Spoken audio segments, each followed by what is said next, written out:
right, we're going to get started. Thank you for joining us today. For those of you that don't know me, my name is Rachel Morgan, and I'm a program specialist here at the Nebraska Arts Council. For those of you that may be new to joining us, welcome to the Water Cooler Series. This series was designed for arts administrators, volunteers, and nonprofits as a way to come together and to learn from each other. Each month, we have a different topic that we discuss, and you can find recordings from past sessions on our website. I thought this was interesting today as I was kind of typing up some notes. I just wanted to take a minute and acknowledge that it's been a year starting this week that our world really turned upside down. If I remember correctly, all of our staff started working from home around March 16th or 17th. So what a year it's been. And kudos to all of you for all of the hard work that you've done during this really crazy year that we've had. The way that our next hour is going to flow is that we're going to hear some updates from Suzanne Wise, our executive director. Our first presenter will be Erica Overturf, who is the artistic director and CEO of the American Midwest Ballet. Marcy Brandt, executive director of the Minden Opera House, will present after that. We will take questions after each presentation. You can either save them for the end of the presentation, or you can drop them into the chat box as our presenters are talking, and we'll present them at the end.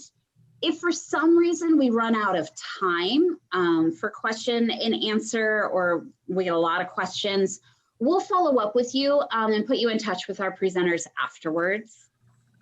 After our presentations, we'll break into breakout rooms. Breakout rooms are randomly selected, kind of, sort of.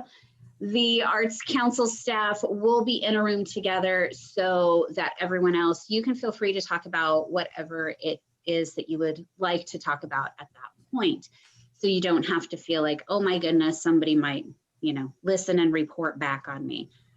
That is not the point of the breakout rooms at all. It is for you to connect with others in your field and hear what other people are doing across the state.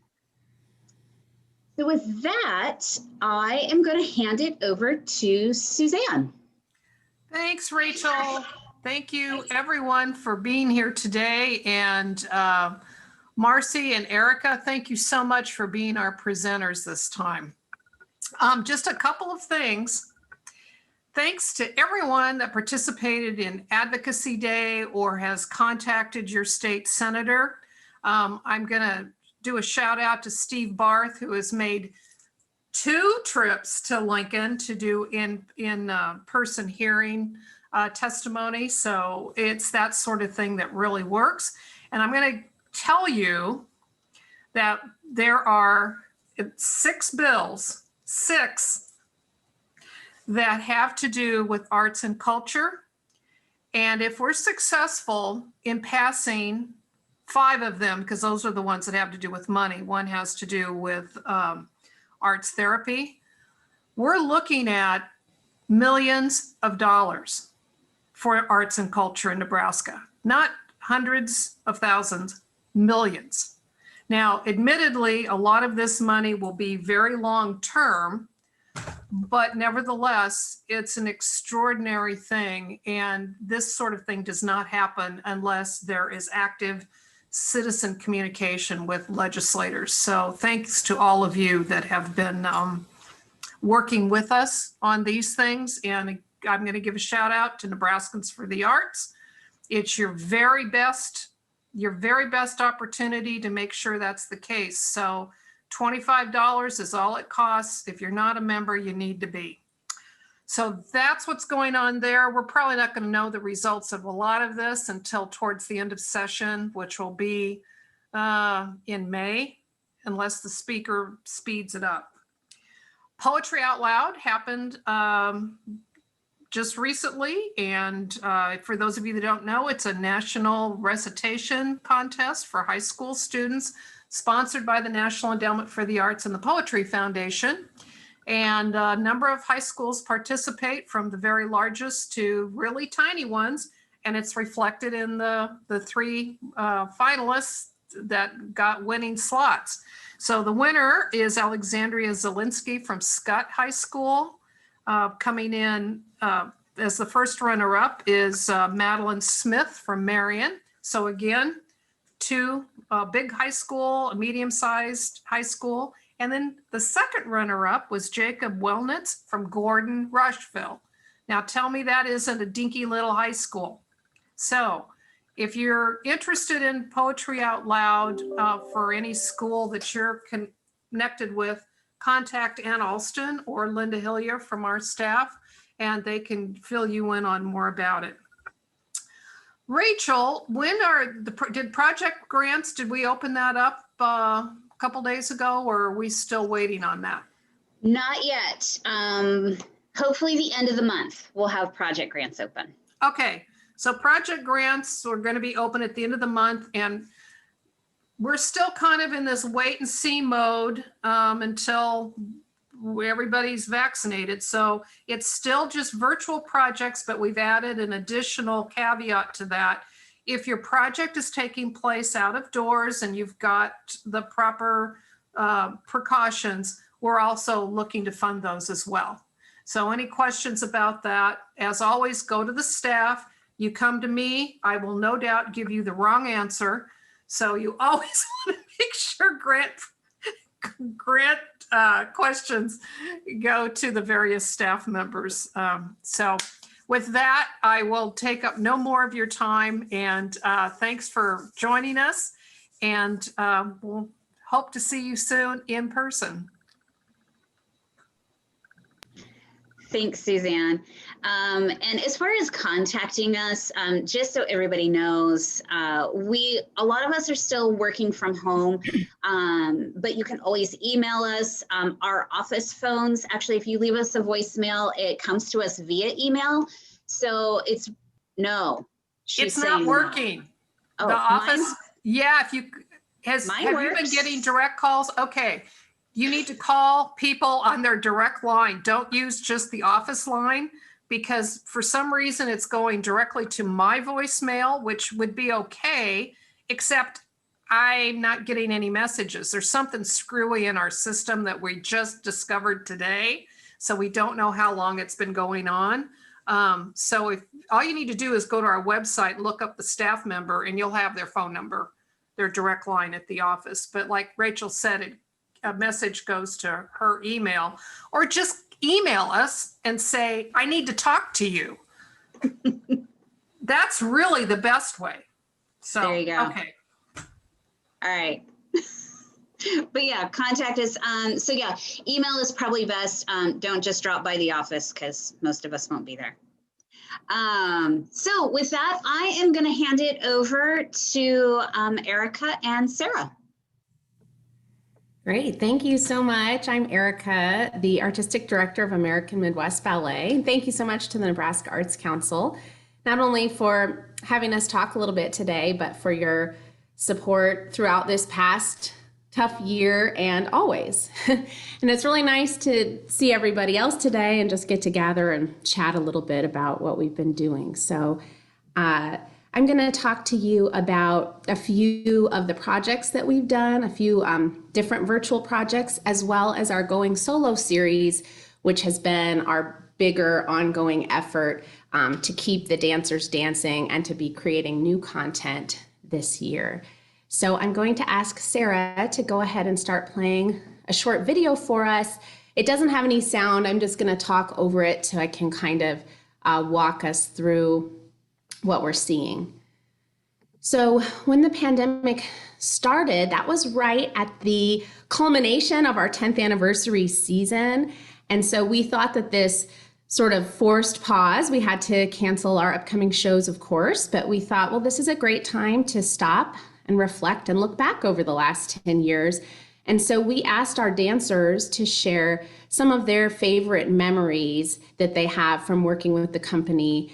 And it was great to hear from them. And we were also able to couple that with performance content that we had. So we were able to share out little bits of performances. This next section that you're seeing is our DancerLife. And we found different ways during this time to just give insights into what it's like life as a professional dancer. Here you see our dancer house. We have 4 dancers in the company that are roommates together. And so you can see, despite the limitations, they didn't give up with their routine. There they are taking class together at home, turns across the living room floor and running through the kitchen to get set to do it again. Even some dancing outside when it was nice out. And, dancers are very dedicated. So it was fun to be able to share the ways that they were finding to make it work, to keep dancing. We also found that this was a really great chance for us to just hear more from our professional dancers. Normally we see them dancing on stage. We don't hear from them as much, but they have a lot of interesting things to share. Here, Claire, we made this video and she's talking about all of the million things that go in a dancer's dance bag, little tools and tips and tricks to keep dancers healthy and all of the things that they need for their daily routine. Of course, the Nutcracker is always a centerpiece of our season.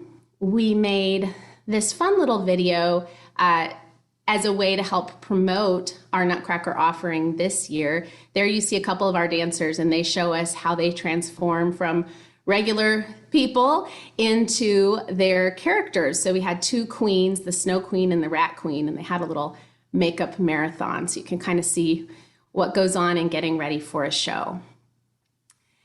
The holidays just would not be the same without the Nutcracker. And of course, this past season, we were not able to have over 100 dancers together on stage, as well as thousands of people together in the audience.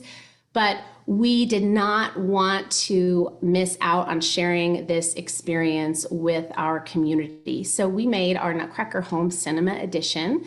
We put together a film using footage from our prior performance, and we also shared interviews and insights from our professional dancers and staff.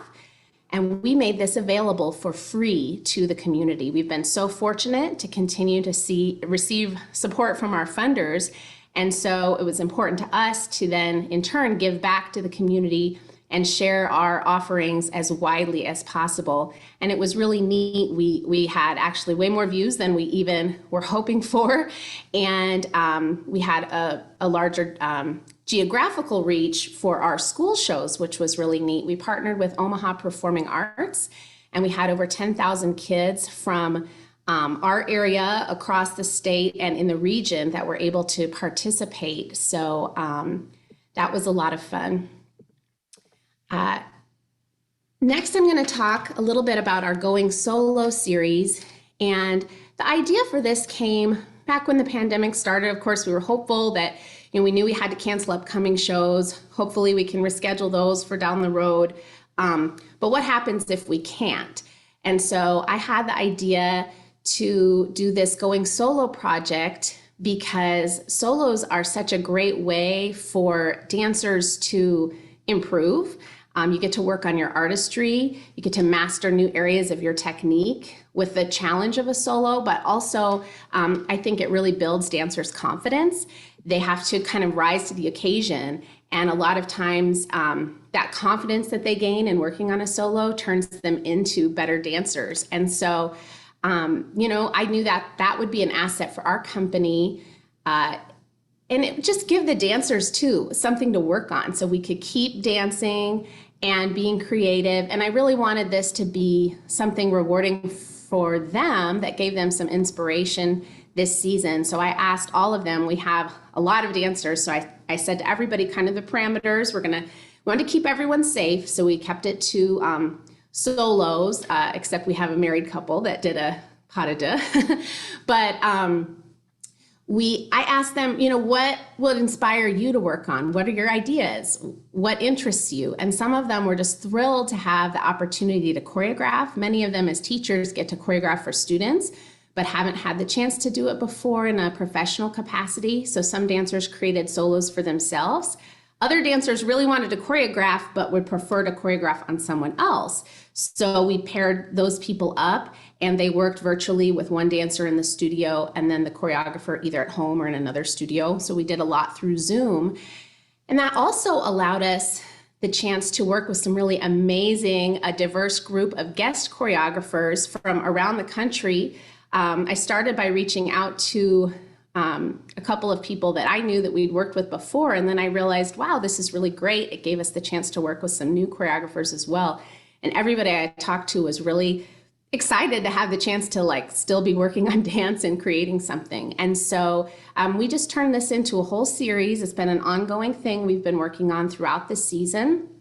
And we've made short dance films coupled with interview footage, and we share one out approximately every couple of weeks. The other thing is we tried to look at the challenges that we're facing, not being able to be together in a group, not being able to perform in the theater, and then look at those constraints as an opportunity. So creating the solos, getting the chance to do dance for film instead of the normal theater setting, and it actually opened up some new opportunities. A lot of our films were filmed outdoors. We were able to get close angles and see dance, sometimes the camera moving or close angles or edits. That was also a really cool creative process, allowed us to showcase dance in a way that's different than we could if everyone was in a fixed position sitting in the audience watching the dancer up on stage.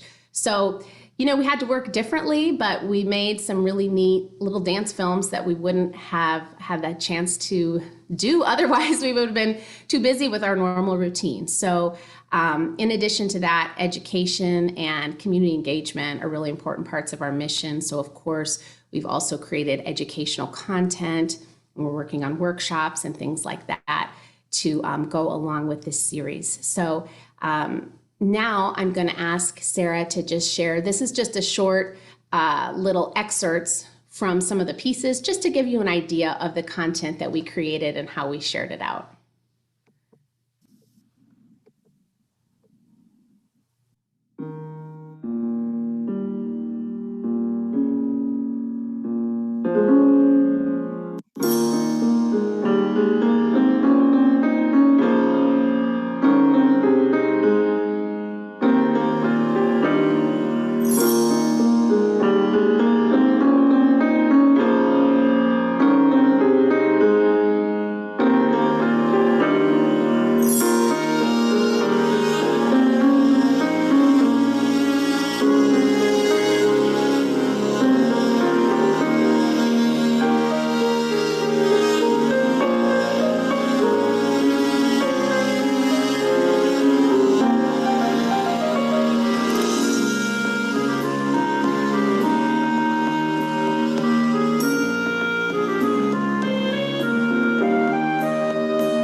So, if anyone has any questions for me or anything, I'm happy to answer those. Erica, I have a question for you. You said that there were some educational components that you put together with these. Is that also available on the website, or were those created specifically for like your dance school? No, those are for the community. So we've been filming these since early in the, well, I guess late summers when we started filming these. We started sharing out in October, and once we had a little series put together, we've reached out to all of our school connections to make the study guides available and pair it with suggestions of which films maybe to watch for different age groups. And then also the other component is to offer workshop opportunities. So those we conduct through Zoom, where one of our dancers will lead, and in this case, talk to kids about creating a dance. Our study guide, we called Find Your Song. And so what it's like to create a dance, the components that go into it. And so whether you have dance skills or not, just the creativity of putting movement together and kind of that structure. Very cool. All right.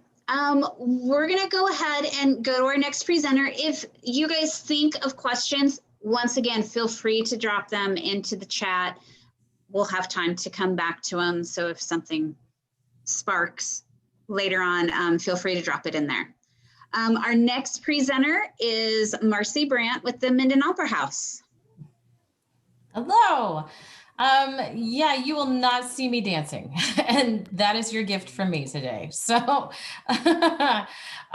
so I'm just going to talk a little bit about kind of how we progressed through the pandemic, because we all had to adapt and adjust. And so, yeah, starting off, I guess, yeah, I would echo Erica in the thank you to the Nebraska Arts Council for all of the help and support and all the things that you do and have done through this crazy weird time we've all been through. But basically just kind of wanted to share a little bit about kind of what we did. So first of all, a little bit about Minden and the Minden Opera House. For those of you that don't know, we are we've been here for 20 years in this incarnation. We were renovated and reopened in 2000. Minden is 22 miles southeast of Kearney. If you know where Kearney is, I would imagine, hopefully. I know several of you know where Kearney is, Denise and Steve. And then our theater seats 275 people. So you can see in that picture there, seats 275 people. And we're a town of under 3,000 people. So we are, we're not by any means the biggest venue that is in this conversation today. But so basically, when the pandemic hit on kind of March 15th, March 16th was when our schools shut down. We were 3 performances into a 10-show run by our community theater. And we had to just drop the rest of our performances. And so that became quite an interesting scenario, because our board and their board are 2 separate things. So I'm sure a lot of you have had similar instances where you've had to manage multiple people and multiple entities to try and figure out what's the next thing. So anyway, long story short, we had to shut that down. And so began brainstorming immediately, basically, how do we create new content? How do we continue to be relevant in a world where we can't even bring people into our venue, as we all had to figure out, right? And so there's my phone ringing. You're welcome. And so essentially we had to figure out what we wanted to do and how to help other artists, how to continue to promote the arts, and what we wanted to do with that. So then we created what was called the Empty Opera House series. And so it was a Facebook only content creation thing. And it was free. And so essentially what we did is we invited some of our past artists who have performed on our stage, who we knew were quality artists, and asked them if they wanted to jump in with us. And so we kind of put together a schedule and created this series that then every week we were putting out a few new programs. we were not only contacting our performing artists, but we were contacting some of our gallery artists, because we have an art gallery as well. And so we would have, like Linda, I think is on our little discussion today, do some origami lessons. And then we would have an evening performance by, say, Daniel Christian, or some of those faces some of you Nebraskans may recognize there, the String Beans and various other people. And so we essentially allowed them to take over our Facebook page, and then donations could be given into our website through us. And we would give those then to them, minus like credit card processing fees and stuff like that. And so we kind of allowed them to, because a lot of them, weren't set up at that time for accepting online donations and things. So we were trying to support them as well. And so we just really tried to create these performance things, these little vignettes, these little online concerts to help kind of just everybody deal with what was happening. And at that time, there really wasn't online burnout as much, because it was pretty early on. Like you can see our first performance was the 24th of March. So we were pretty new into the whole pandemic thing. But after that, we really wanted to continue to figure out what we wanted to do. And so we added on to it then an online trivia night. I was told from a friend that North Platte, all props to North Platte Community Playhouse, because they had done this online trivia, and they were having people interact in the comments. And so they were in the middle of, all this kind of interaction. So it was a way to connect with people in the middle of all of that, and, still have these live events. So it wasn't specifically as arts related, but it was fun. It's been really great.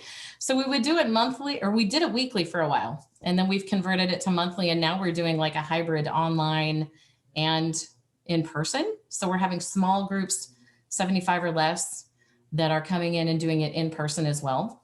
And so we used a service called Be Live. So you can kind of see our foursquare there of the 3 hosts and then our questions. We invited our library to participate, because they had been doing pub trivia at one of the bars in town prior to that. And the bar was closed, obviously. And so we invited the library, and then our school counselor, our high school guidance counselor, just wanted to do it for fun. And so the 3 of us host it. We post questions, and it's just silly, good time fun, for lack of a better word, because, I that's kind of my specialty. So anyway, and then we went on to the Christmas season, trying again to think of what we can do, create new content and support artists and whatever. So we created an online series again called At Home for the Holidays. And we invited artists to participate, some of the same ones we had before, but some new ones also, and asked them to submit to us 2 videos.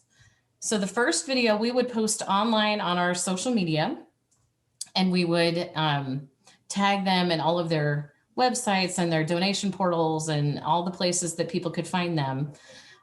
So we would release one a week through that, and then, or one a day. And then we compiled the second videos they submitted. And I have a son who happens to be a video editor. And so he put them all together and created an online concert.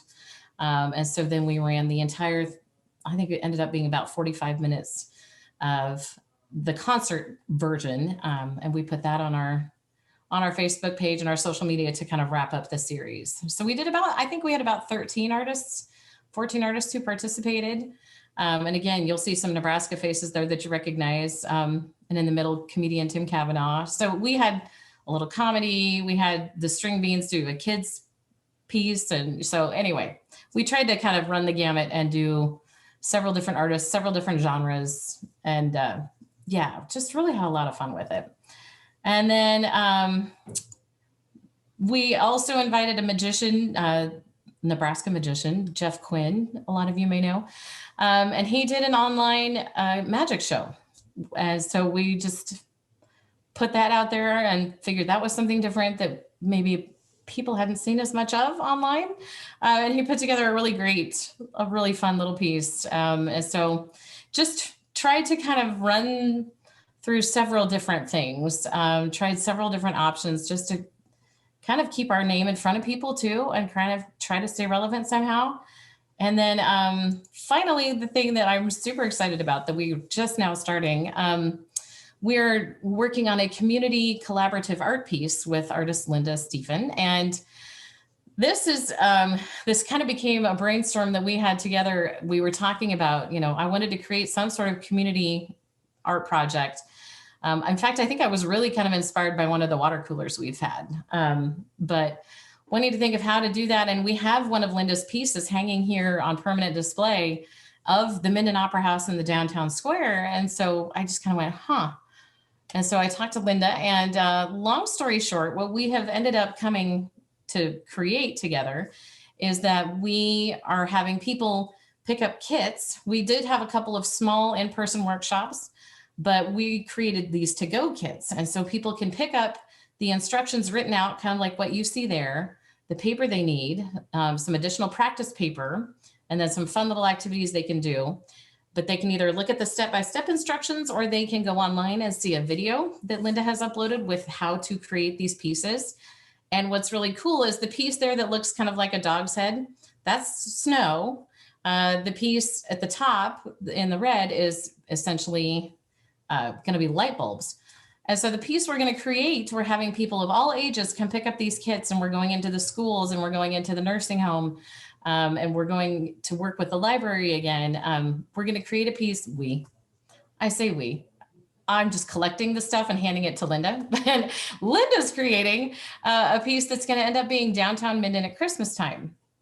For those of you that don't know, Minden is the Christmas city, Nebraska's Christmas city, and has had Christmas lights on our downtown square for 125 years. And so people from Minden who are familiar, you can't not be familiar if you're from Minden, but it is something that especially during the pandemic, they turned those lights back on.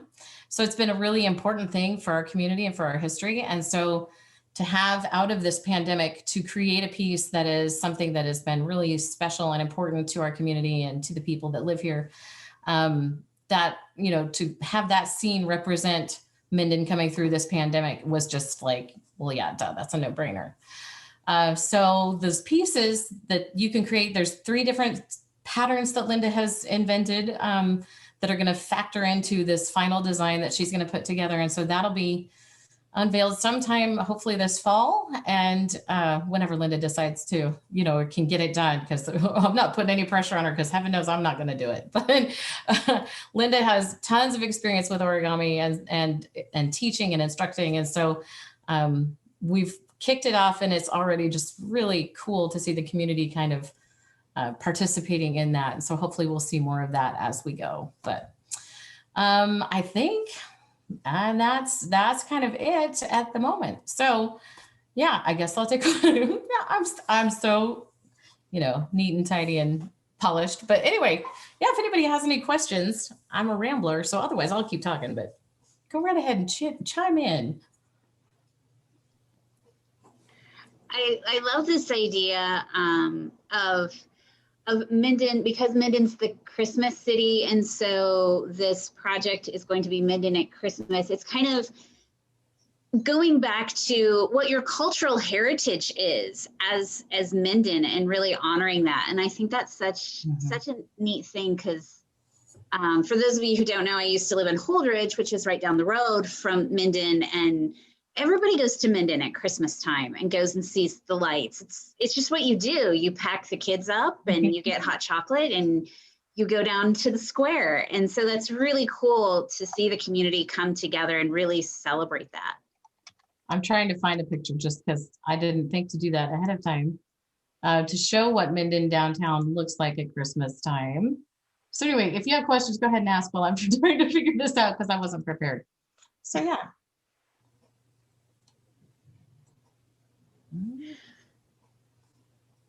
Let's see, does anybody have any questions?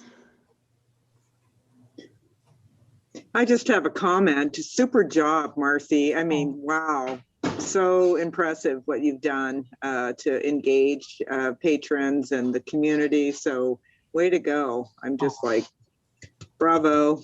Thanks, buddy. Marcy, I'm curious. One of the things that I hear a lot from rural communities or smaller communities is that they don't feel like their audience really wants to engage in virtual, like Zoom or virtual offerings. But you seem to have done a lot of that. And do you feel like there was some special thing that you did, or did you just put it out there and whoever wants to join in, great? You know, honestly, it kind of was just like our target audience typically probably isn't a lot online, but I think also in this pandemic, it kind of forced a lot of people to, you know, like so desperate for those connections and so desperate for feeling, you know, like they're interacting with some other human being outside of the, you know, 4 people in the house or whatever. So I think, and we kind of came in on the beginning of it. So I think then people kind of just kept looking for us to have stuff because we had already had some. But yeah, mainly it was just, we're just putting this out there because this is what we do. And I'm sure a lot of other people feel the same way. Like, if I'm not doing what I'm meant to be doing, if our organization isn't doing what it's meant to be doing, then we just kind of, you know, everybody gets twitchy and like irritable and cranky, and I need to be doing something. And I don't sit still. Well, I don't like to sit still. And so it was like, okay, how can I keep myself occupied and from dwelling on the fact that this is horrible? You know, it was selfish. It was partially selfish. That's what I'm saying, people. It was partially selfish.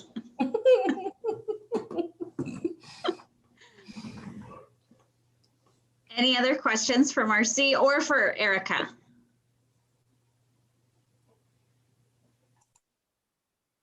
No? All right. So here's what we're going to do. We're going to go into our breakout rooms. If you need a prompt, once again, you do not have to talk about a certain item. This is really for you to connect. But I know sometimes it's nice to have a prompt when you go into a small group, if maybe you don't know each other very well. So here's my question for you, is that as we're seeing the vaccines roll out and we're looking at going back together live, what are the things that you think are going to stay with from the pandemic? What did you do during the pandemic that you think is going to continue, or that you'd like to continue, that you think, you know what, I'm glad we had a chance to do that, and those things that you want to continue doing even once we're back together live and in person and can gather together again. So that's your prompt. And Chad is going to break us out. We will come back together at the very end, so don't disappear on me. All right, I think we're all back. So just really quick, I want to say thank you for everyone who attended. Thank you to Marcy. Thank you to Erica and Sarah for presenting. You guys did an absolutely wonderful job. If anybody ends up has questions or wants to connect with our presenters, just let me know. Obviously, you can find them on their websites, but if you want to contact them, just let me know and I can put you in touch with them. I am going to be sending out an email today with a follow-up survey. It's going to take you like 2 or 3 minutes. I promise, super, super short because we are all surveyed out right now. But I just want to make sure that we are providing programs and topics that you want to talk about and that you want to learn about. And last thing is that be sure to join us next month, April 21st, and I'll send out an email with it, but April 21st is our next water cooler session, and we're going to be talking about outdoor programming. And so hopefully as the weather gets nicer, right, at least it's not 30 below, but hopefully the sun is going to come out, we're going to have nice weather. And so looking at outdoor programming and what are some creative ways to do that. And we're going to hear from a couple presenters who are doing that. And it's going to be a really good time. So thank you. Everybody have a wonderful afternoon. And if I don't talk to you before, have a great month and I will see you in April.